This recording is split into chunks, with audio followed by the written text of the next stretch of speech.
8வது அதிகாரம், அப்போஸ்தலர் நடபடிகள் 8வது அதிகாரம்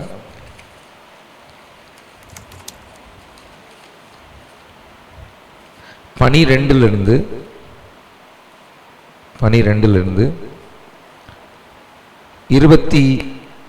வரைக்கும். அப்போஸ்தலர் நடபடிகள் 2வது அதிகாரம் 12 21 வரைக்கும். ஒருத்தர் ஒரு வசனம் வீதமாக வாசிப்போம். தேவனுடைய ராஜ்யத்துக்கும் இயேசு கிறிஸ்துவினுடைய நாமத்துக்கும் ஏற்றவைகளை குறித்து பிலிப்பு பிரசங்கித்ததை அவர்கள் விசுவாசித்த போது புருஷரும் ஸ்திரீகளும் ஞானஸ்நானம் பெற்றார்கள். அப்பொழுது சீமோனும் விசுவாசித்து ஞானஸ்நானம் பெற்று பிலிப்பை பற்றி கொண்டு அவனால் நடந்த அடையாளங்களையும் பெரிய அற்புதங்களையும் கண்டு பிரமித்தான். சமாரியர் தேவ வசனத்தை ஏற்றுக்கொண்டதை எருசலேமிலுள்ள அப்போஸ்தலர்கள் கேள்விப்பட்டு பேதுருவையும் யோவானையும் அவர்களிடத்திற்கு அனுப்பினார்கள். இவர்கள் வந்தபோது அவர்களில் ஒருவனும் பரிசுத்த ஆவியை பெறாமல் கர்த்தராகிய இயேசுவின் நாமத்தினாலே ஞானஸ்நானத்தை மாத்திரம் பெற்றிருக்கிறவர்களாக கண்டு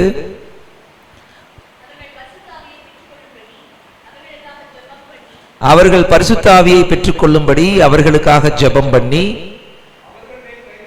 அவர்கள் மேல் கைகளை வைத்தார்கள். அப்பொழுது அவர்கள் பரிசுத்த ஆவியை பெற்றார்கள். அப்போஸ்தலர்கள் தங்கள் கைகளை அவர்கள் மேல் வைத்ததினால் பரிசுத்த ஆவி தந்தருளப்படுகிறதை சீமோன் கண்டபோது அவர்களிடத்தில் பணத்தை கொண்டு வந்து, நான் எவன் மேல் என் கைகளை வைக்கிறேனோ அவன் பரிசுத்த ஆவியை பெறத்தக்கதாக எனக்கும் இந்த அதிகாரத்தை கொடுக்க வேண்டும் என்றான்.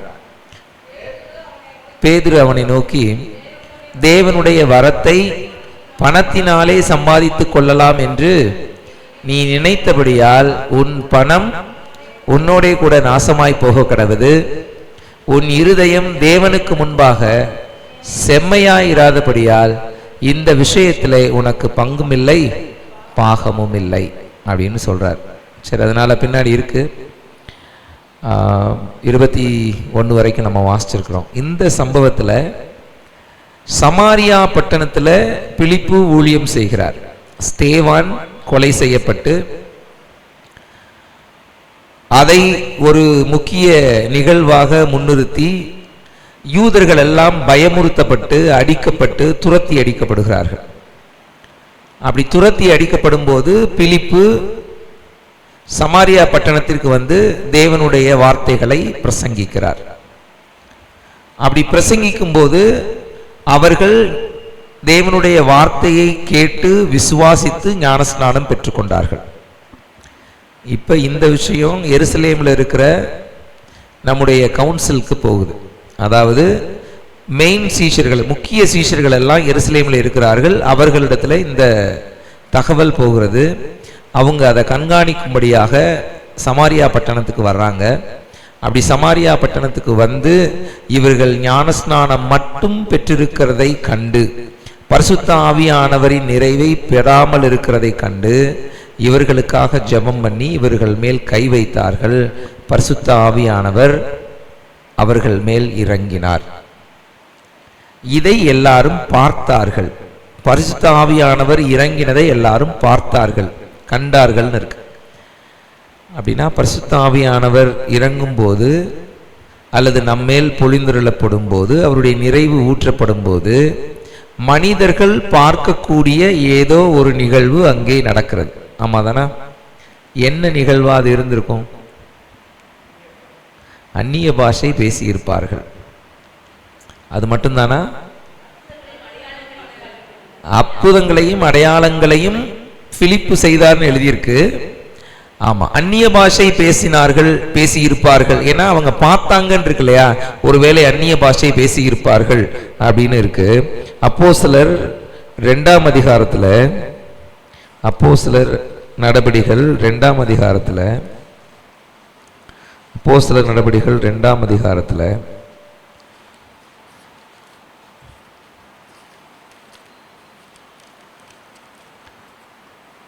யோவேல் தீர்க்கதரிசி சொன்னதாக பேதுரு சொல்றாரு.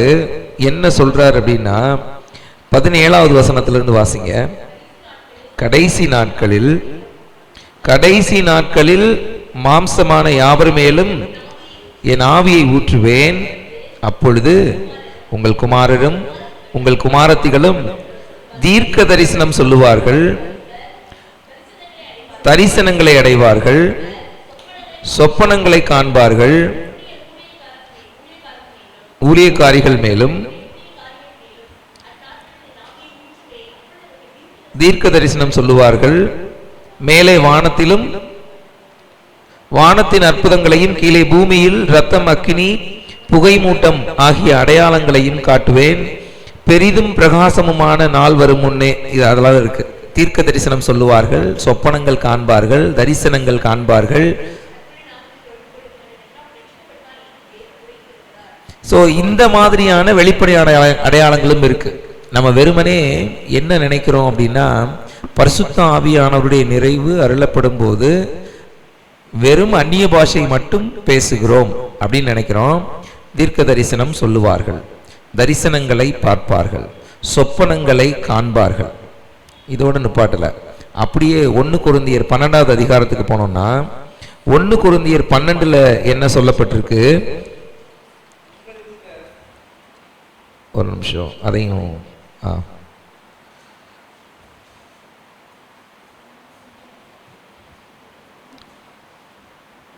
ஓகே, 7வது வசனத்திலிருந்து வாசிங்க. ஆவியானவரின் அனுகிரகம் அவனவனுடைய பிரயோஜனத்துக்கு என்று அளிக்கப்பட்டிருக்கிறது. அது இங்கிலீஷ்ல வாசனா அனைவருடைய பிரயோஜனத்துக்கு என்று அளிக்கப்பட்டிருக்கிறதுன்னு இருக்கு இங்கிலீஷ்ல. தமிழ் எழுதும் போது அவனவனுடைய இருக்கு, இங்கிலீஷ்ல அனைவருடைய அப்படின்னு இருக்கு. அடுத்த வசனத்தை வாசிங்க. எப்படி எனில், ஒருவனுக்கு போதிக்கும் வரம், அறிவை உணர்த்தும் வரம், விசுவாசம், குணமாக்கும் வரம், அற்புதங்கள் செய்யும் வல்லமை, தீர்க்க தரிசனம் உரைத்தல், ஆவிகளை பகுத்தறிதல், டிசனிங் ஸ்பிரிட். இது நல்ல ஆவியா கெட்ட ஆவியா, இவன் நல்லவனா கெட்டவனான்னு பார்த்ததும் சொல்லுகிற ஒரு பகுத்தறியும் தன்மை. இப்பதான் அந்நிய பாஷை. வியாக்கியானம் பண்ணுதல் அளிக்கப்படுகிறது. இவ்வளவு இருக்கு வெளிப்படையான அடையாளங்களா. ஆனா நம்ம என்ன நினைக்கிறோம்னா, வெறுமனே அந்நிய பாஷை மட்டும்தான் அப்படின்னு நம்ம நினைக்கிறோம். அந்நிய பாஷை பேசக்கூடாது, அது தவறு அப்படின்னு வேதம் சொல்லல. ஆனா அந்நிய பாஷை மட்டுமே ஆவியானவருடைய நிறைவின் வெளிப்பாடு அப்படின்னு சொல்ல முடியாது. அப்படி சொல்லல, வேதமும் அப்படி சொல்லல. இப்ப நம்ம பார்க்கிறோமே ஒரு பகுதி, இந்த பகுதி சமாரியாவின் பெந்தகோஸ்தே என்று அழைக்கப்படுகிறது. யூதர்கள் ஆவியினால் நிரப்பப்படும் போது அந்த பெந்தகோஸ்தே நாளிலே அவர்கள் பற்பல பாஷைகளை பேசினார்கள், தீர்க்க தரிசனம் உரைத்தார்கள், பிரசங்கம் பண்ணும் போது 3000 பேர் ரட்சிக்கப்பட்டார்கள். அப்படிதான் வாசிக்கிறோம். அப்ப இதே நிகழ்வு சமாரியாவிலே நடக்கிறது. சமாரியாவினுடைய பெந்தகோஸ்தே நாள் இந்த நாள். இப்ப நம்ம வாசிச்ச பகுதி அதான். பிலிப்பு ஊழியம் பண்ணுகிறார், இந்த மக்களுக்கு ஆவியானவர் ஊற்றப்படுகிறார். அப்ப இந்த ரெண்டுக்கும் ஒரு கனெக்ஷன் இருக்கு. அதே நேரம் இந்த சமாரியர்கள் ஞானஸ்நானம் எடுத்தும் ஆவியானவருடைய நிறைவை பெறவில்லைன்னு எழுதப்பட்டிருக்கு.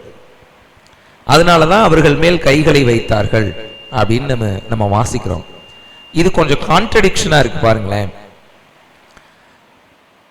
அப்போஸ்தலர் 2ஆம் அதிகாரத்துல நீங்க வாசிச்சீங்கன்னா, அவர்கள் ஞானஸ்நானம் பெற்ற யூதர்கள் அல்ல. எருசலேமுக்கு பண்டிகைக்காக கூடின ஞானஸ்நானம் பெறாத யூதர்கள், சரிங்களா? அவங்க முன்னாடி தேவன் வெளிப்படுகிறார். அவங்க யாரும் அந்நிய பாஷைகள்ல பேசினாங்கன்னு எழுதப்படல. பேசியவர்கள் எல்லாரும் சீஷர்களாயிருந்தவர்கள். அப்ப ஞானஸ்நானம் பெற்றவர்கள் தீர்க்க தரிசனம் உரைத்தார்கள், அந்நிய பாஷைகளை பேசினார்கள். இன்ஸ்டன்டா அது நடந்தது. இப்ப இங்க சமாரியாவுக்கு வந்தோம்னா, இவர்கள் ஞானஸ்நானம் பெற்றிருந்தார்கள். இவர்களுக்கு ஒரு நபர் வந்து கைகளை வைத்து இவர்களுக்கு ஆவியானவருடைய பொழிந்தெடுதல் கொடுக்கப்பட்டது. கொர்நேலியு 10வது அதிகாரத்துக்கு போனோம்னா, ஆவியானவர் அங்கு அளிக்கப்படுகிறார். அங்கும் அந்த ஆவியானவருடைய நிறைவை அவர்கள் பெற்றுக்கொண்டதை காண முடிகிறது. கண்டார்கள் இருக்கும். பேதுரு பிரசங்கம் பண்ணும் போது ஆவியானவர் அளிக்கப்படுகிறார். ஒரு விஷயத்தை நாம புரிஞ்சுக்கணும். நமக்கு ஆவியானவர் எப்போது கொடுக்கப்படுகிறார்? நமக்கு ஆவியானவர் எப்போது கொடுக்கப்படுகிறார்? நாம விசுவாசிக்கும் போதே ஆவியானவர் நமக்கு அச்சாரமாக கொடுக்கப்படுகிறார். அப்படிதான் வேதம் சொல்லுது.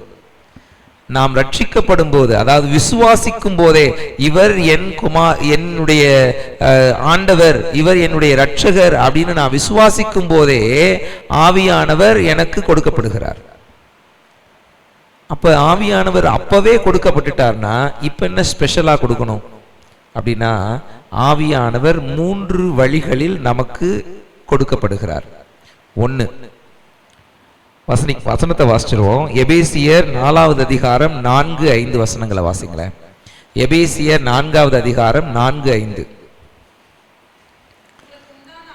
உங்களுக்கு உண்டான அழைப்பினாலே நீங்கள் ஒரே நம்பிக்கைக்கு அழைக்கப்பட்டது போல ஒரே சரீரமும் ஒரே ஆவியும் உண்டு, ஒரே கர்த்தரும் ஒரே விசுவாசமும் ஒரே ஞானஸ்நானமும். அடுத்தது சொல்லுங்க. எல்லாருக்கும் ஒரே தேவனும் பிதாவும் உண்டு, அவர் எல்லார் மேலும் எல்லாரோடும் உங்கள் எல்லாருக்குள்ளும் இருக்கிறவர். பரிசுத்த ஆவியானவர் எப்படி கொடுக்கப்படுவாராம்? எல்லார் மேலும் கொடுக்கப்படுவார், எல்லாரோடும் கொடுக்கப்படுவார், எல்லாருக்குள்ளும் கொடுக்கப்படுவார். என் மேல் இருக்கும்படி ஆவியானவர் கொடுக்கப்படுவார், என்னோடு இருக்கும்படி ஆவியானவர் கொடுக்கப்படுவார், எனக்குள் இருக்கும்படி ஆவியானவர் கொடுக்கப்படுவார். 3 நிலைகள்ல ஆவியானவர் கொடுக்கப்படுவார். 3 நிலைகள்ல ஆவியானவர் கொடுக்கப்படுவார். என் மேல் இருக்கும்படி, என்னோடு இருக்கும்படி, எனக்குள் இருக்கும்படி. இப்ப என் மேல் இருக்கும்படி அப்படின்னு சொன்னா அது மற்றவர்கள் மூலமாக எனக்கு தரப்படுவது. என் மேல் இருக்கும்படி. இப்ப எல்லா இடத்துலையும் அவர் 3 விஷயத்தை தான் செய்வார். எல்லா இடங்களையும், என் மேல் இருந்தாலும் சரி, என்னோடு இருந்தாலும் சரி, எனக்குள் இருந்தாலும் சரி, அவர் 3 விஷயங்களை செய்கிறார். என்னென்ன 3 விஷயங்கள் அப்படின்னா, ஒன்னு, அவர் செய்வது வேலிடேஷன். வேலிடேஷன் வேலிடேஷன்னா சரி செய்கிறார் அப்படின்ற அர்த்தம் மட்டும் இல்ல, ஏற்புடையதாக்குகிறார், ஏற்றுக்கொள்ளும்படியாக மாற்றிக்கொண்டே இருக்கிறார். வேலிடேஷன். 2வது ஒரு வேலை செய்கிறாரு, யுனைட்டிங். யுனைட்டிங், இணைத்து கொண்டே இருக்கிறார். ஏதோடு ஒன்றா எப்படியாவது அவர் இணைத்து கொண்டே இருக்கிறார். 3வதா ஒன்னு செய்கிறாரு, டிரான்ஸ்ஃபர்மேஷன். டிரான்ஸ்ஃபர்மேஷன், என்னை மறுரூபமாக்கி கொண்டே இருக்கிறார் அல்லது மாற்றிக்கொண்டே இருக்கிறார். 3 வேலைகளையுமே அவர் செய்கிறார் எல்லா இடத்துலையுமே. ஒரு விஷயத்தை நம்ம புரிஞ்சுக்குவோம். அவர் என் மேல் இருந்தாலும் இந்த 3ஐயும் செய்வார், என்னோடு இருந்தாலும் இந்த 3ஐயும் செய்வார், எனக்குள் இருந்தாலும் இந்த 3ஐயும் செய்வார். இந்த 3 வேலைகளும் என் மேல் இருக்கும்போது ஒரு மாதிரி இருக்கும், என்னோடு இருக்கும்போது ஒரு மாதிரி இருக்கும், எனக்குள் இருக்கும்போது ஒரு மாதிரி இருக்கும். இப்ப 12-13 வசனங்களை நம்ம வாசிச்சோம்னா, பிலிப்பு அங்கு சமாரியாவுக்கு பிரசங்கித்தார். 8வது வசனம் சொல்லும், சமாரியா சந்தோஷம் அடைந்தது. 8வது வசனம், அந்த பட்டணத்திலே மிகுந்த சந்தோஷம் உண்டாயிற்று. மேல வாசிங்க. அதற்கு முந்தைய வசனம், அநேகரில் இருந்த அசுத்தாவிகள் மிகுந்த சத்தத்தோடே கூப்பிட்டு அவர்களை விட்டு புறப்பட்டது. அநேக திமிர்வாதக்காரரும் சப்பானிகளும் குணமாக்கப்பட்டார்கள். இன்னும் மேல போனோம்னா என்ன இருக்கும்னா, அவர்கள் அவர் சொன்னதை ஒருமனப்பட்டு கவனித்தார்கள். அதுக்கு மேல பிலிப்பு செய்த அதிசயங்களை கண்டு கேட்டு அப்படிங்கிற வார்த்தையெல்லாம் இருக்கும். இதெல்லாம் இருக்கும், அதே வசனத்திலே இருக்கும்னு நினைக்கிறேன். இப்ப அவர்கள் கண்டு கேட்டு, கேள்விப்பட்டு கண்டு அவனால் சொல்லப்பட்டவைகளை ஒருமனப்பட்டு கவனித்தார்கள். 3 வேலை செஞ்சாங்க. பார்த்தாங்க, கேள்விப்பட்டாங்க, கவனிக்கவும் செஞ்சாங்க. இப்ப பிலிப்பு என்ன வேலை செஞ்சாருங்க அப்படின்னா, பிலிப்பு வார்த்தைகளை பிரசங்கித்தார். அங்க ஒரு ஆள் இருந்தாரு, அவர் பேரு சீமோன். அவர் ஒரு மாய வித்தைக்காரன், ஒரு மந்திரவாதி மாதிரி, ஒரு மெஜிஷியன் மாதிரி. அவன் ஏதாவது ஜீபும்பா போட்டு என்னத்தையாவது வர வைப்பான், என்னத்தையாவது மறைய வைப்பான், அந்த மாதிரி ஒரு ஆள். அவன் தான் பெரிய ஆளுன்னு அந்த ஊர்ல எல்லாரும் நினைச்சுக்கிட்டு இருந்தாங்க. பிலிப்பு செய்யறத பார்த்துட்டு இவன் தாப்பா பெரிய ஆளு அப்படின்னு அவனே பிலிப்பு பக்கம் வந்து நின்றுட்டான். அவனும் விசுவாசித்து ஞானஸ்நானம் பெற்றுக்கொண்டான் எழுதியிருக்கு. அவனும் விசுவாசித்து ஞானஸ்நானம் பெற்றுக்கொண்டான். இப்ப இந்த பிலிப்புக்கு என்ன சவாலா இருந்துச்சுன்னா, எல்லாரும் விசுவாசித்து ஞானஸ்நானம் பெற்றுக்கொண்டதும் இவர் விசுவாசித்து, அதாவது சீமோன் விசுவாசித்து ஞானஸ்நானம் பெற்றுக்கொண்டதும் கொஞ்சம் வித்தியாசமா இருந்துச்சு. சீமோன் பிரமித்தான் ஒரு வசனம் இருக்கும். பிலிப்பு செய்ததெல்லாம் பார்த்து பிரமிச்சிட்டான். இவன் என்ன நினைக்கிறான், சீமோன் என்னை விட இவன் பெரிய ஆள், அப்ப இவனை ஃபாலோ பண்ணணும் அப்படின்னு இருக்கும், அப்படின்ற ஒரு மனநிலைக்கு வந்துட்டான். இந்த சீமோனுக்கு ஒரு சுயம் இருந்தது. சீமோனுக்கு ஒரு சுயம் இருந்தது. நான் பெரிய ஆளா காட்டிக்கணும் அப்படிங்கிற எண்ணம் இருந்தது. ஆனா இந்த பிலிப்பு எந்த இடத்திலையும் தன்னை பிரசித்திப்படுத்தாமல் கிறிஸ்துவை பிரசித்திப்படுத்தினான். கிறிஸ்துவை மட்டுமே பேசினான். அததான் கரெக்டா 12வது வசனத்துல இருக்கும். அவன் தேவனுடைய ராஜ்யத்தை பத்தி பேசினா, கிறிஸ்துவின் நாமத்தை பத்தி பேசினா, வேற எதை பத்தியுமே பேசல. அவன் பேசியது தேவனுடைய ராஜ்யத்துக்கும் இயேசு கிறிஸ்துவினுடைய நாமத்துக்கும் ஏற்றவைகளை குறித்து பிரசங்கித்தான். இப்ப இங்க என்ன நடந்ததுன்னா, வார்த்தை கொடுக்கப்பட்டது. இந்த வார்த்தை எனக்குள்ள வரும்போது வெறும் வார்த்தையாக வராது, ஆவியானவரோடு சேர்ந்து என்மேல் அந்த வார்த்தை வைக்கப்படும். இதுதான் என்மேல் வந்த பரிசுத்த ஆவியானவர். இது யார் மூலமாவது தான் நம்ம மேல வரும். இப்ப பிலிப்புவின் மூலமாக சமாரியா பட்டணத்தின் மேலுள்ளவர்களுக்கு போச்சு. வார்த்தையானவராக அங்க வெளிப்பட்டாரு. வார்த்தை வெளிப்படும் போதெல்லாம் ஆவியானவர் என் மேல் வைக்கப்படுகிறார். அப்ப என்னவாகுது, நான் விசுவாசிக்கிறேன், ஞானஸ்நானம் பெறுகிறேன். நான் விசுவாசிக்கிறேன், ஞானஸ்நானம் பெறுகிறேன். 2 விஷயம் மாறுது. என்ன மாறுதுன்னா, ஒரு வேலிடேஷன் அங்க நடக்குது. அதுவரைக்கும் உலகத்தில் இருந்தவர்களாய், உலகத்துக்குரியவர்களாய் இருந்தார்கள். அதுவரைக்கும் அது எழுதப்பட்ட வார்த்தையாக மட்டுமே இருந்தது. இந்த 2மே இப்ப ஏற்புடையதாக மாறி போனது. எப்படி சொல்லப்பட்ட ஜீவனுள்ள வார்த்தைகள் ஏற்புடையதாக மாறி போனது.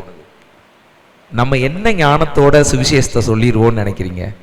என் சொந்த ஞானத்துல சுவிசேஷத்தை சொல்லி ஒருத்தரை கூட கிறிஸ்துவுக்குள்ள கொண்டுட்டு வர முடியாது. என் சொந்த ஞானத்திலே சுவிசேஷத்தை சொல்லி கிறிஸ்துவுக்குள்ளே ஒருவரை கூட கொண்டு வர முடியாது.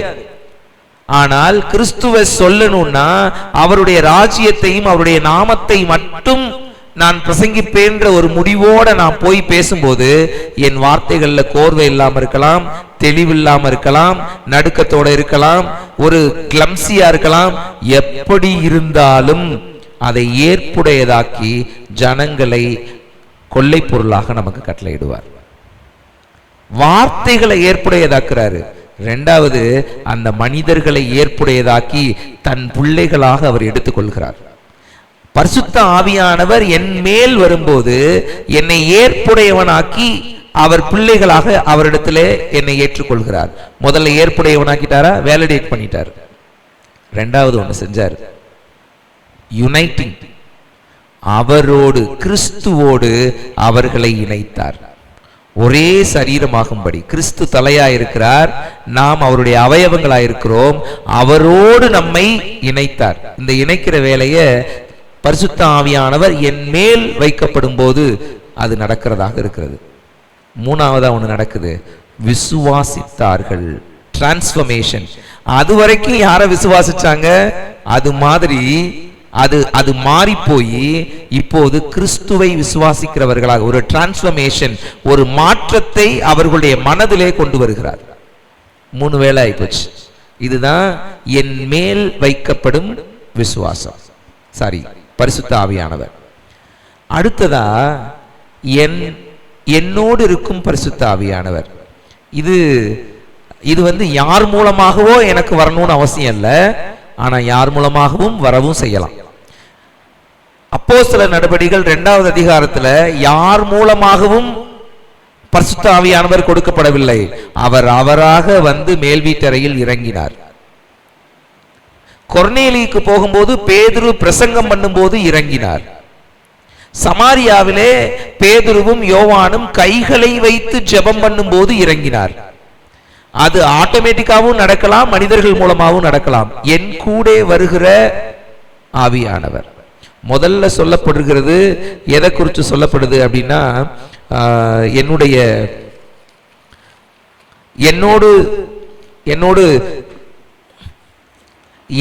எனக்காக இறங்குகிற ஆண்டவர் முதல்ல. 2வது சொல்லப்படுகிறது என்னோடு இருக்கும் ஆண்டவர். இந்த என்னோடு இருக்கும் ஆண்டவர்னா அவருடைய பிரசன்னத்தை நான் உணர்ந்து கொண்டே இருக்கிறேன். ஆண்டவருடைய பிரசன்னத்தை நம்ம உணரும் போது நமக்குள்ள ஒரு ஒரு சில்லிப்பு வருதா, ஒரு கூஸ்பம்ஸ் வருதா? ஏன் அது வரைக்கும் ஆண்டவர் என் கூட இல்லையா? என் கூட தான் அவர் இருக்கிறார். ஆனா வீட்டுல எப்போதுமே அம்மா இருக்கிறாங்க, அப்பா இருக்கிறாங்க, மகள் இருக்கிறாள், மகன் இருக்கிறான்.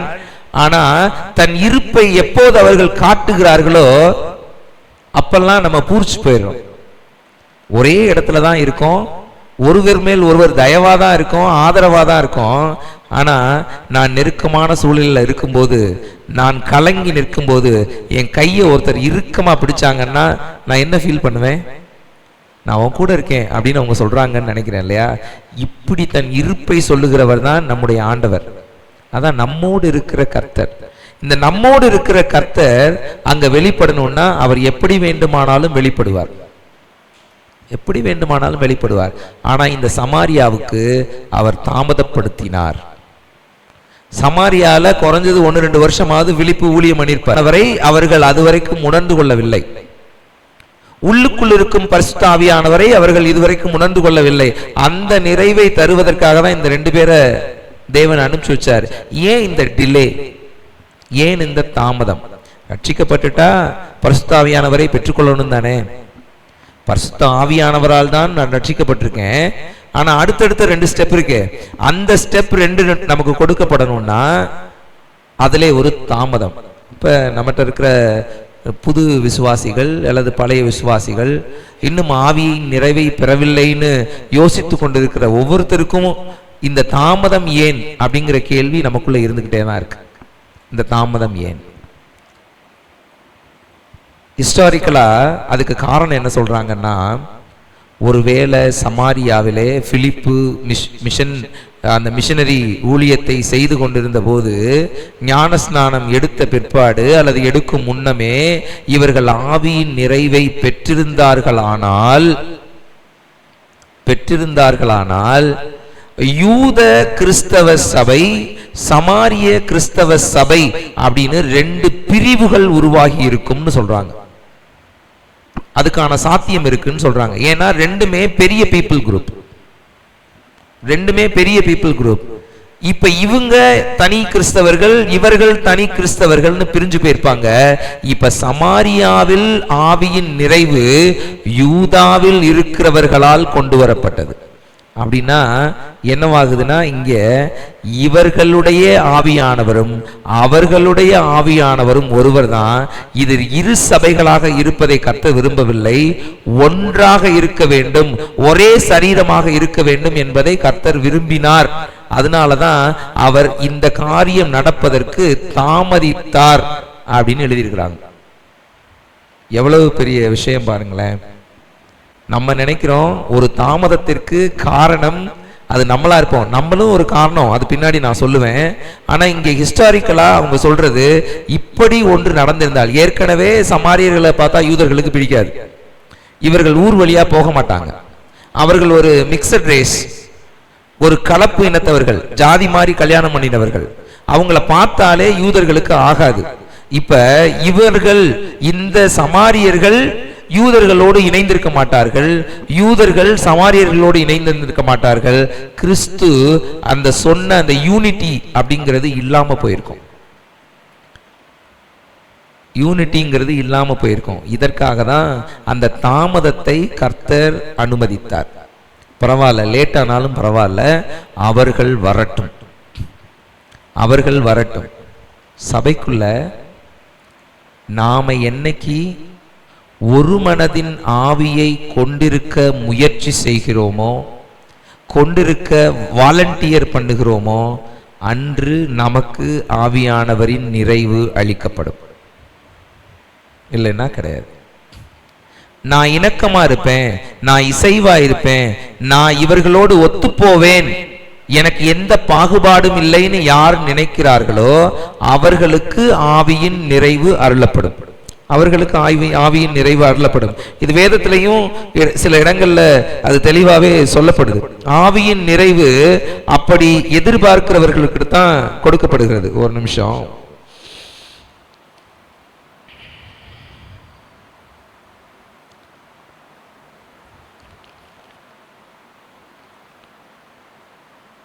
ஒன்று கொரிந்தியர் 12:13 வாசிங்களேன்.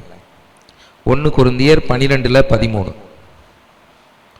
எதை கர்த்தர் விரும்புகிறார்? இந்த ஆவியின் நிறைவை, வரங்களை கொடுப்பதற்கு என்ன காரணம்னு நம்ம வாசிச்சோம்னா, நான் யூதராயினும் கிரேக்கராயினும் அடிமைகளாயினும் சுயாதீனராயினும் எல்லாரும் ஒரே ஆவியினால் ஒரே சரீரத்திற்குள்ளாக ஞானஸ்நானம் பண்ணப்பட்டு எல்லாரும் ஒரே ஆவிக்குள்ளாகவே தாகம் தீர்க்கப்பட்டோம். இதற்கு முந்தைய பிந்தைய வசனங்களை வாசிச்சோம்னா, நம்மை ஒரு சரீரமாக ஒன்னா இணைப்பதற்காக தான் இந்த ஆவியானவர் கொடுக்கப்பட்டிருக்கிறான்னு இருக்கும். ஒன்னா இருக்கிறதுக்காக தான் நம்ம அழைக்கப்பட்டிருக்கிறோம். பிரிவினைகள் பார்க்க கூடாதுன்னு கர்த்தர் சொல்லுகிறார். பிரிவினைகள் பார்க்கிற மனநிலை நமக்குள்ள இருக்கிற பட்சத்துல நமக்கு ஆவியானவருடைய நிறைவு தாமதப்படுத்தப்படும். அவங்கள விட நம்ம பெட்ரு, அவங்கள விட நம்ம ரொம்ப லோ, இந்த மாதிரி கம்பேரிசன்லாம் வரும்போது கர்த்தர் அதை அருவருக்கிறார். கர்த்தரின் பார்வையில் எல்லாரும் சிறப்பானவர்கள். கர்த்தரின் பார்வையில் எல்லாரும் அவருடைய சரீரங்களாயிருக்கிறோம், சரீரத்தின் அவயவங்களாயிருக்கிறோம். அப்படிங்கிறப்ப அதுல யூதனும் கிடையாது, கிரேக்கனும் கிடையாது, அடிமையும் கிடையாது, சுயாதீனம் கிடையாது, பணக்காரன் கிடையாது, ஏழை கிடையாது, படித்தவன் கிடையாது, படியாதவன் கிடையாது, எல்லாரும் ஒன்றாயிருக்க வேண்டும். சமாரியா கிடையாது, யூதேயா கிடையாது, எல்லாரும் ஒன்றாயிருக்க வேண்டும் என்று அவர் விரும்பினார். தாமதப்படுத்தினதற்கான காரணம் ஒன்னெஸ் அந்த இடத்துல காட்டணும்.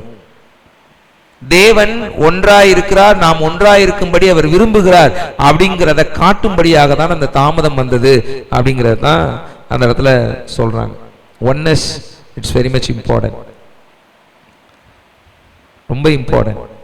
14-16 வரைக்கும் நம்ம வாசிச்ச வசனங்கள்ல வாசிக்கும் போது அவர்களை அனுப்பினார்கள். யார் அனுப்புனா? எருசலேம் கவுன்சில்ல இருந்து அவரை அனுப்பினார்கள். 15வது வசனம், சாரி 14வது வசனம். அப்போஸ்தலர்கள் கேள்விப்பட்டு பேதுருவையும் யோவானையும் அவர்களிடத்தில் அனுப்பினார்கள். முதல்ல அனுப்புறாங்க. இரண்டாவது அவர்களுக்காக ஜெபம் பண்ணினார்கள். 16 அவர்களுக்காக ஜெபம் பண்ணினார்கள். அனுப்பப்பட்டவர்கள் ஜெபம் பண்ணினார்கள். எதற்காக ஜெபம் பண்ணினார்கள்?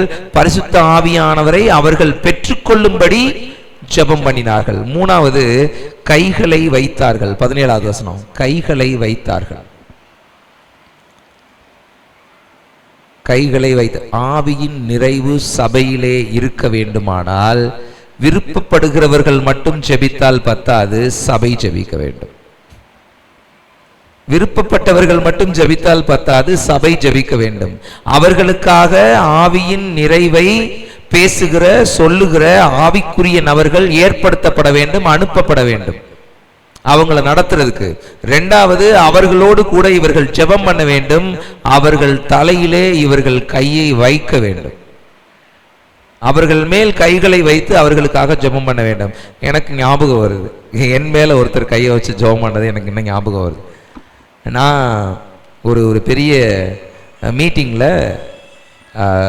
இந்த ஆவியானவருடைய நிறைவு வேணும் அப்படிங்கிறதுக்காக காலேஜ் படிக்கும்போது அட்டன் பண்ண போயிருந்தேன். அப்போ நான் இந்த சபைக்கு வராத காலம், ஜெபத்தோட்டத்துக்கு போயிருந்தேன். ஒரு 2வது சனிக்கிழமை எனக்கு அன்னைக்கு லீவாக இருந்தது.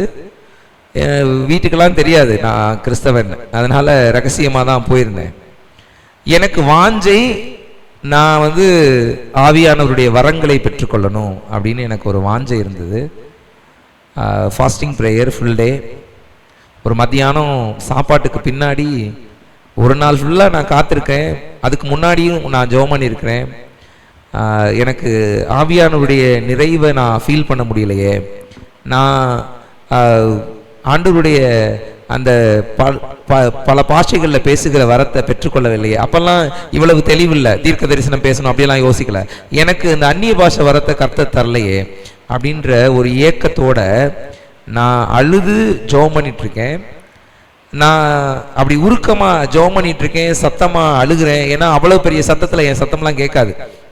அது பெரிய இடம், பெருசாக எல்லாம் நடந்துட்டு இருக்கு. என் பக்கத்தில் இருந்த வயசான ஒருத்தர், ஹீ ஹோல்டட் மை ஷோல்டர், ஆமாம் ஹோல்ட் மை ஷோல்டர், இப்படி ஷோல்டர் இப்படி இறுக்கமாக பிடிச்சிக்கிட்டார். நான் கீழெல்லாம் விழலை, அலட்டிக்கெல்லாம் இல்லை, நான் நார்மலாக தான் நிற்கிறேன். என் தோல் அப்படி இறுக்கமாக பிடிச்சிட்டு அவர் எனக்காக ஜெபம் பண்ணார். என் காதுக்கு பக்கத்தில் அவர் வாயை கொண்டுட்டு எனக்காக அவர் ஜெபம் பண்ணுறார்.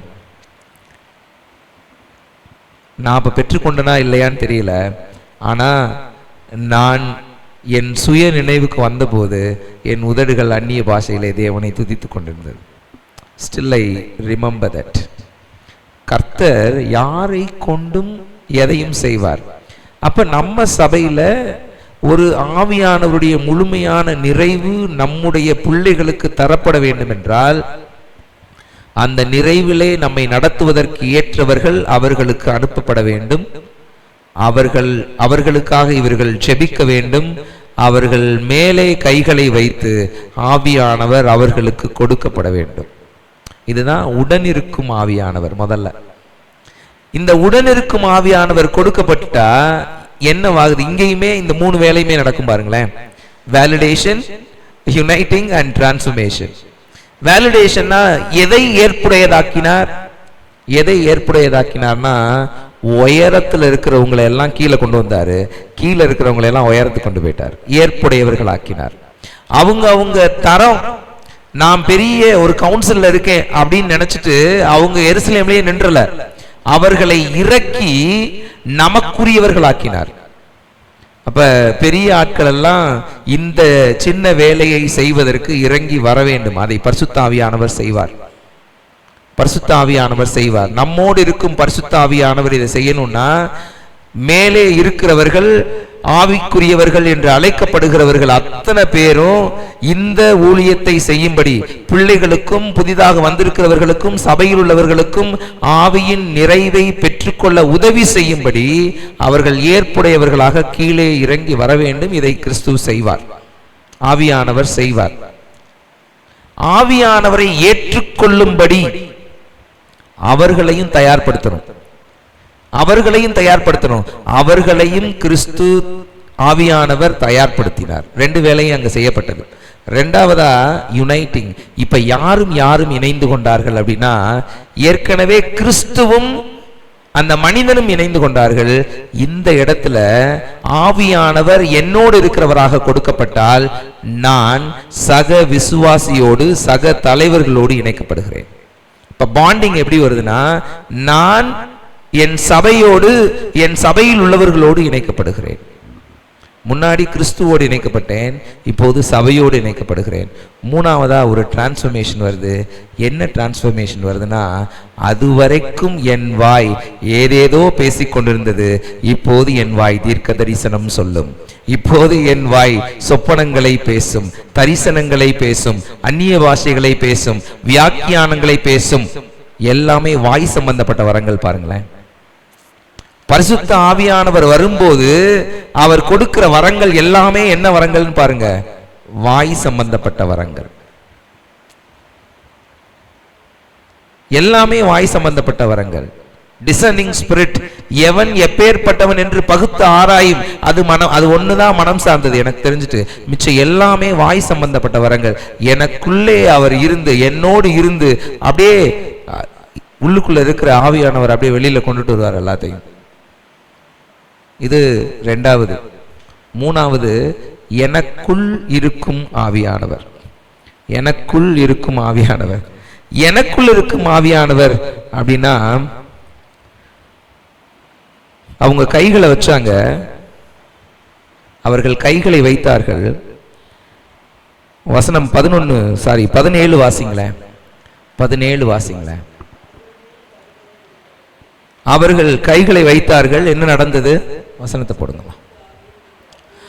அப்பொழுது அவர்கள் பரிசுத்த ஆவியை பெற்றார்கள். அடுத்தது, அப்போஸ்தலர் தங்கள் கைகளை அவர்கள் மேல் வைத்ததினால் பரிசுத்த ஆவி தந்தருளப்படுகிறதை சீமோன் கண்ட போது, அப்படின்னா இது காணக்கூடியதாக இருந்தது. ஆவியானவர் எனக்குள்ளே கொடுக்கப்படும் போது, இதுவரைக்கும் என் மேல் இருந்தார், என்னோடு இருந்தார், இப்ப எனக்குள்ள இருக்கிறார். எனக்குள்ளே கொடுக்கப்படும் போது அது வெறுமனே எனக்கு மட்டும் தெரியாது, எல்லாருக்கும் தெரியும். இதை எல்லாரும் பார்க்க முடியும். எல்லாரும் பார்க்க முடியும். இது எப்ப நடக்குங்க அப்படின்னா, என்னைக்கு நான் ஆண்டவருடைய ஊழியத்தை செய்வேன்னு ஒப்பு கொடுக்கிறேனோ அன்று அவர் எனக்குள்ளே வாசம் பண்ணுவார், எனக்குள்ளே அவர் கிரியை செய்வார். அபிஷேகம்னா சும்மா இல்லை, அதுக்கு பேர் அபிஷேகம் தானே சொல்றோம். ராஜாவாய் இருக்கிறதற்கு அபிஷேகம் செய்யப்படுகிறார்கள், ஆசாரியனாய் இருப்பதற்கு அபிஷேகம் செய்யப்படுகிறார்கள், அதிகாரிகளாய் இருப்பதற்கு அபிஷேகம் செய்யப்படுகிறார்கள். யோசிங்களேன், அபிஷேகம் எதற்கு செய்யப்படுகிறதுனா, ஒரு பொசிஷன்ல ஒருத்தனை நிறுத்தும்படியாக தான் அபிஷேகம் செய்யப்படுகிறது. எனக்கு அபிஷேகம் வேணும்னு நினைக்கிறோம், ஒரு பொசிஷன்ல போய் ஆண்டவருடைய வேலையை செய்யறதுக்கு நம்ம ரெடியாவே இருக்கிறது இல்லைன்னா, அந்த அபிஷேகம் உங்களுக்கு எதற்கு? உங்களுக்கு எதற்கு? நம்ம வெறுமனே அந்நிய பாஷையை மட்டும் பேசுறோம்னா இந்த வரம் பிரயோஜனமற்றது. அந்த வரத்தோடு நான் ஊழியத்தை செய்கிறவனாகவும் தேவனுடைய வேலையை செய்கிறவனாகவும் இருக்கணும். இருந்தாதான் இந்த அபிஷேகம் பரிபூரணப்படுகிறது. ஒருத்தனை ராஜாவாகவும் ஆசாரியனாகவும் அவர் நியமிக்கணும்னா நாம அந்த அபிஷேகத்துக்கு நேர போகணும். அப்படின்னா நமக்குள்ள அந்த கமிட்மெண்ட் வரணும். இதை தேவன் எதிர்பார்க்கிறார். இதை தேவன் எதிர்பார்க்கிறார். இதுதான் எனக்குள் இருக்கிறவர். ஏன் இப்படி வரும்போது என்னவாகும்னா, எனக்குள்ள இருந்து கனிகள் வரும். எல்லாரும் பார்க்க முடிஞ்சுல, எல்லாரும் பார்க்க முடிஞ்சதுன்னா எனக்குள்ள இருந்து அந்த கனிகள் வரும். ஆவியினுடைய கனிகள் எனக்குள்ள இருந்து வெளிப்படணும், எல்லாரும் பார்ப்பாங்க. எனக்குள்ளே ஆவியானவர் இருக்கும்போது ஆவியின் கனிகள் வெளிப்படும், வரங்கள் வெளிப்படும், பரிசுத்தம் வெளிப்படும். அது மட்டும் இல்ல, என்னால் அடையாளங்கள் செய்யப்படும். ஒன்றும் இல்லை, அடுத்து நீங்கள் கீழே வாசிங்கன்னு வச்சுக்கோங்களேன். பிலிப்புக்கு ஆண்டவர் வேற ஒரு டாஸ்க் கொடுத்துருவார். அவர் போய் அந்த எகிப்திய ராஜஸ்திரியினுடைய மந்திரியோடு கூட சேர்ந்து கொள்ளுவார். அதுக்கு பின்னாடி இந்த சமாரியா பட்டணத்துக்கே வரமாட்டார். என்ன செஞ்சாங்க, எதனால ஆண்டவர் அப்படி அனுப்பினார்னு தெரியுமா? இந்த அபிஷேகத்தின் ஆவி ஒரு சபைக்கு முழுவதுமாக கொடுக்கப்பட்டுருச்சு. இனி அவர்கள் சபை பார்த்துக் கொள்வார்னு ஆண்டவர் அவங்களை அனுப்பிச்சு வச்சார். மூணாவது, எம்பவரிங் ஸ்பிரிட். ஆண்டவருடைய பலம் எனக்குள்ள வரும். முதல்ல வர்றது ஆண்டவருடைய இருப்பு, என்னை தொடுகிறார். தேவனுடைய தொடுதல் தான் என் மேல் வருகிற பரிசுத்த ஆவியானவர். தேவனுடைய பிரசன்னம் தான் என்னோடு இருக்கிற பரிசுத்த ஆவியானவர். தேவனுடைய பலன் தான் எனக்குள் இருக்கிற பரிசுத்த ஆவியானவர். என்னை பலப்படுத்துகிறார், என்னை எம்பவர் பண்றார். என்னை எம்பவர் பண்ணாலும் இந்த மூணு வேலையை செய்வார்: வேலிடேஷன், யுனைட்டிங் அண்ட் டிரான்ஸ்ஃபர்மேஷன். என்ன செய்வார்? மற்றவர்களுக்கு ஊழியம் செய்யும்படியும் மற்றவர்களிடத்தில் அற்புதங்கள் அடையாளங்கள் செய்யும்படியும் என்னை ஏற்புடையவனாக்குவார், தகுதிப்படுத்துவார். ரெண்டாவது யுனைட் பண்றார். இப்ப எதோட யுனைட் பண்றார் தெரியுமா? என்னையும் உலகத்தையும் இணைக்கிறார். முன்னாடி கிறிஸ்துவோடு இணைத்தார், சபையோடு இணைத்தார். இப்ப என்ன எதோடு இணைக்கிறார்?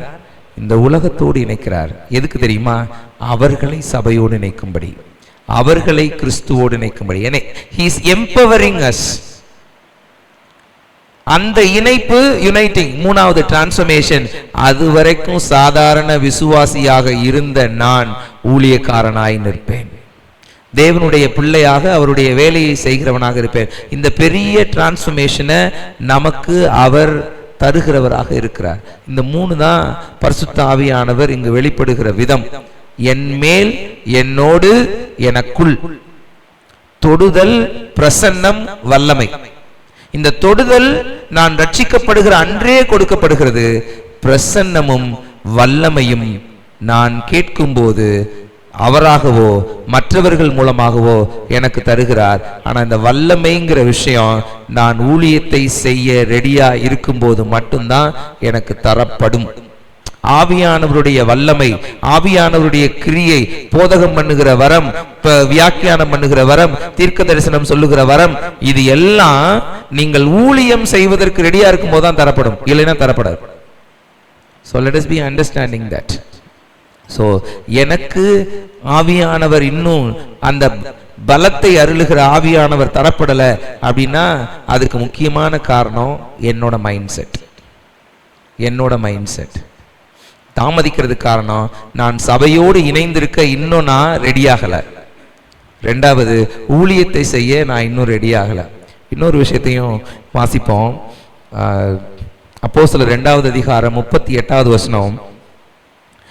அப்போஸ்தலர் 2வது அதிகாரம் 38வது வசனம் வாசிங்க. பேதுரு அவர்களை நோக்கி, நீங்கள் மனம் திரும்பி ஒவ்வொருவரும் பாவ மன்னிப்பை கண்டு இயேசு கிறிஸ்துவின் நாமத்தினால் ஞானஸ்நானம் பெற்றுக்கொள்ளுங்கள், அப்பொழுது பரிசுத்த ஆவியின் வரத்தை பெறுவீர்கள். நீங்கள் பெற்றுக்கொண்டிருக்கிற ஞானஸ்நானம் பாவ மன்னிப்புக்கென்ற ஞானஸ்நானமான்னு யோசிக்கணும். நிறைய பேர் நனைஞ்ச பாவியாவே வெளியில வந்துடுறோம். நனைஞ்ச பாவியாவே வெளியில வந்துடுறோம். நனையாத பாவியா உள்ள போய் நனைஞ்ச பாவியா வெளியில வந்துடுறோம். Are we so serious about the baptism that we have taken? இது ரொம்ப இம்பார்ட்டன்ட். பாவ மன்னிப்பு அந்த இடத்துல நான் பெற்றுக்கொண்டேனான்ற நிச்சயம் ரொம்ப அவசியமா இருக்கு. அது ரொம்ப ரொம்ப அவசியம். நம்ம பாவ மன்னிப்பின் நிச்சயத்துக்குள்ளதான் இருக்கோமான்னு ஒவ்வொரு கணமும், ஒருவேளை அந்த நேரம் நான் சென்சிட்டிவா இல்லைன்னா கூட பரவாயில்ல, இப்பவும் யோசிங்க, நான் பாவ மன்னிப்பின் நிச்சயத்தை பெற்றுக்கொண்டவனாக இருக்கிறேன்னு அந்த உறுதி எனக்குள்ளே இருக்கிற பட்சத்துல ஆவியானவருடைய வரம், ஆவியானவருடைய நிறைவு எனக்கு அருளப்படும். இன்னொன்னையும் நம்ம பார்க்கலாம். 10:44 கொர்நேலியுவினுடைய வீட்டுல பேதுரு பேசுறாரு. எதை பேசும்போது ஆவியானவர் அருளப்பட்டார்னு பாருங்களேன். இந்த வார்த்தைகளை பேதுரு பேசிக் கொண்டிருக்கையில் வசனத்தை கேட்ட யாவர் மேலும் ஆவியானவர் இறங்கினார். அப்படியே முதல் வசனத்தை வாசிங்கப்பா. எந்த வார்த்தை? அவரை விசுவாசிக்கிறவன் எவனோ அவன் அவருடைய நாமத்தினாலே பாவ மன்னிப்பை பெறுவான் என்று தீர்க்கதரிசிகள் எல்லாரும் அவரை குறித்து சாட்சி கொடுத்தார்கள் என்றான். இந்த வார்த்தைகளை சொல்லிக் கொண்டிருக்கும் போதுதான் பரிசுத்த ஆவியானவர் கொர்நேலியு வீட்டில் இருக்கிற அத்தனை பேர் மேலும் பொழிந்தருளப்பட்டார். அங்கேயும் பேசப்படுவது பாவ மன்னிப்பு. நாம முதல்ல பாவம் மன்னிக்கப்பட்டவர்களா இருக்கிறோமா? சரியான விதத்துல தேவனோடு ரெக்கன்சில் ஆகி நான் பாவமற்றவனாக இருக்கிறேனான்னு சோதிப்போம். அந்த பாவத்திலிருந்து நான் விடுதலை பெற்றவனாக இருக்கும் பட்சத்தில் பரிசுத்த ஆவியானவர் நிச்சயமாக எனக்கு அருளப்படுவார். ஸோ எனக்கு டிலே ஆகிறதுக்கு காரணம் ரெண்டு காரணம் தான். ஒன்று, இந்த ஒரு மனதின் ஆவி சபையோடு இருப்பதற்கு நான் இல்லாத பட்சத்திலே எனக்கு ஆவியானவர் கொடுக்கப்பட மாட்டார். ரெண்டாவது, நான் ஊழியத்தை செய்வேன் அப்படிங்கிற உறுதியை தேவனிடத்திலே தராத வரைக்கும் தேவன் எனக்கு எந்த வரங்களையும் தரமாட்டார். பயன்படுத்த மாட்டோன்றவனுக்கு எதுக்குங்க வரோம்? அவ்வளவுதான். பயன்படுத்துறவங்களுக்கு தானே வரும். நான் டாக்டருக்கு படிப்பேன், ஆனா நான் டாக்டரா பிராக்டிஸ் பண்ண மாட்டேன்னா அவனை எதுக்கு டாக்டருக்கு படிக்க வைக்கணும்? It's not necessary. நான் வக்கீலுக்கு படிப்பேன், ஹவுஸ் ஒய்ஃபா இருக்க போறேன்னு சொல்ற பிள்ளை எதுக்கு வக்கீலுக்கு படிக்க வைக்கணும்? இன்ஜினியரிங் முடிச்சுட்டு நான் வீட்டில் இருப்பேன்னு சொல்ற பிள்ளை இன்ஜினியரிங் படிக்க வச்சது வேஸ்ட் தானே. அப்ப பயன்படுத்த நான் விருப்பமே படலைன்னா அந்த வரம் எனக்கு எதற்கு கொடுக்கப்பட வேண்டும்? கர்த்தர் அதை யோசிப்பார். சோ பயன்படுத்துகிறவர்களாக நாம ஊழியத்தை செய்கிறவர்களாக என்ன ஒப்பு கொடுக்கும் போதுதான் ஆவியானவர் எனக்கு அந்த நிறைவை கொடுக்கிறார். இந்த சமாரியா பட்டணம் அப்படி ஒரு ஒப்பு கொடுத்தலை அங்க கொடுத்துச்சு. ஒப்பு கொடுத்தல அங்க கொடுத்துச்சு. கொடுத்ததுனாலதான் அந்த ஆவியானவர் பொழிந்துடுதல் அங்க கொடுக்கப்பட்டது. அதற்கு பிற்பாடு பிலிப்பு அந்த சபையை நடத்தவில்லை, விசுவாசிகள் அந்த சபையை நடத்தினார்கள். பிலிப்பு அங்க போயிட்டார், காசாவுக்கு போயிட்டார். அப்படிதான் வேதம் சொல்லுகிறது. சோ புரிஞ்சுக்குவோம். சோ இதை நாம புரிஞ்சுக்கிட்டோம்னா it is so easy to understand why we are not blessed with the Holy Spirit. So ஒரே ஒரு விஷயத்தை உங்ககிட்ட கன்க்ளூட் பண்ணி முடிப்போம்னு நினைக்கிறேன். இந்த சீமோனை பற்றியும் உள்ள படித்தோம். ஏன் இந்த சீமோனை பற்றி சொல்லிக்கிட்டே வர்றாங்க அப்படின்னா, சீமோன் பரிசுத்த ஆவியானவருடைய நிறைவை பெறாமல் இருப்பதற்கான ஒரு காரணியாக இருந்து கொண்டே இருந்தான். அவன்கிட்ட என்ன இருந்ததுன்னா, அவன் பிலிப்புவினுடைய ஊழியத்தை பார்த்து அற்புதங்களை பார்த்து பிரமிச்சான். அவன் என்ன நினைச்சான்னா, கடைசியா பணத்தை கொண்டு போய் யோவானிடத்திலும் பேதுருவினிடத்திலும் கொடுத்து இந்த அதிகாரத்தை எனக்கு கொடுங்கள், பரிசுத்த ஆவியானவரை மற்றவர்களுக்கு அளிக்கிற அதிகாரத்தை எனக்கு கொடுங்கள்னு கேட்டான். நிறைய பேர் இப்ப இதுக்கு பேரு சீமோனிசம்னு சொல்றாங்க. இதையும் வேத பண்டிதர்கள் தான் எழுதுங்க, சீமோனிசம். ஏன் இதை சீமோனிசம்னு சொல்றாங்கன்னா, இப்போதும் இவர்களை போன்ற இந்த சீமோனை போன்றவர்கள் சபைக்குள்ளே இருக்கிறார்கள். பரிசுத்த ஆவியானவருடைய நிறைவை ஏன் மூலமாதான் பெற்றுக்கொள்ளணும்ன்றதுக்காக வித்தியாசமான யுத்திகளை கையாளுகிறவர்களாக அவர்கள் இருக்கிறார்கள். வித்தியாசமான யுத்திகளை கையாளுகிறவர்களாக அவர்கள் இருக்கிறார்கள். இவன் உண்மையாவே ரட்சிக்கப்பட்டவனா இருந்தா பணத்தை கொடுத்தா அதை கேட்டிருப்பான். அப்படின்னா என்ன அர்த்தம்? பொருளை செலவழிச்சாவது, தன்னுடைய திறமைகளை பயன்படுத்தியாவது ஆவியானவர் என்னோடு இருக்கிறார் என்று காட்டிக்கொள்ள விரும்பினான். ஆவியானவர் என் மூலமாக உனக்கு அருளப்படுவார்னு ப்ரூஃப் பண்ண விரும்பினான். அவன் இழந்து போன ஒரு இடத்தை திருப்பி பெற்றுக்கொள்ள அவன் விரும்பினான். இப்படி நிறைய பேர் இருக்காங்க. பணத்தின் மூலமாக சபையிலே முன்வரிசையிலே அல்லது புல்பீட்ல நின்று பேசுகிறதற்கான வாய்ப்புகளை வாங்கிக் கொள்கிறவர்களாக இருக்கிறார்கள். பணத்தையும் திறமையும் வைத்துக் கொண்டு பரிசுத்த ஆவியானவருடைய நிறைவில்லாமல் ஊழியத்தை செய்ய வாஞ்சியாய் இருக்கிறவர்கள் இந்த உலகத்திலே உண்டு அப்படிங்கிறத காட்டுறதுக்கு தான் சீமோன் இங்கு சொல்லப்பட்டிருக்கிறார். ஞாபகம் வச்சுக்குவோம். அப்ப ஊழியம் பண்ற எல்லாரும் பரிசுத்த ஆவியானவரால ஊழியம் பண்றாங்களான்ற பகுத்தறிய வேண்டிய கடமை நமக்குள்ள இருக்கு. அப்படி அதை கண்டுபிடிக்கலைன்னா இந்த சீமோன் மாதிரியான ஆட்களால் நாம் வஞ்சிக்கப்பட்டு போவோம். அதுவும் ரொம்ப இம்பார்ட்டன்ட். அதனாலதான் இந்த சீமோனுடைய கதையை எத்தனையோ மந்திரவாதிகள் ரட்சிக்கப்பட்டிருப்பார்கள். ஏன் இந்த இடத்துல இவனை பர்டிகுலரா எழுதணும்னா, பரிசுத்த ஆவியானவரை விலை கொடுத்து வாங்கலாம்னு நினைச்ச ஒரு ஆள், பரிசுத்த ஆவியானவரை எனக்கு திறமை இருந்தா பரிசுத்த ஆவியானவரை சபைக்குள்ள கொண்டுட்டு வந்துட முடியும்னு நினைச்ச ஒரு ஆள், எனக்கு பணம் இருந்தால் பரிசுத்த ஆவியானவருடைய நடத்துதலை நான் வாங்கிட முடியும்னு நினைச்ச ஒரு ஆள், அப்படி நிறைய பேர் இப்பவும் இருக்கிறாங்க. இதுக்கு பேரு சீமோனிசம்னு பேரு. இப்படிப்பட்டவர்களிடத்துல ஜாக்கிரதை உள்ளவர்களாயிருங்கள். நூதனமாய் காரியங்களை செய்து ஆவியானவர் தங்களிடத்தில் இருக்கிறது போல காட்டிக்கொண்டு உங்களுக்கு ஆவியானவரின் நிறைவை அளிப்பது போல எல்லா பாசாங்குகளையும் அவர்கள் செய்வார்கள். Let us be very careful.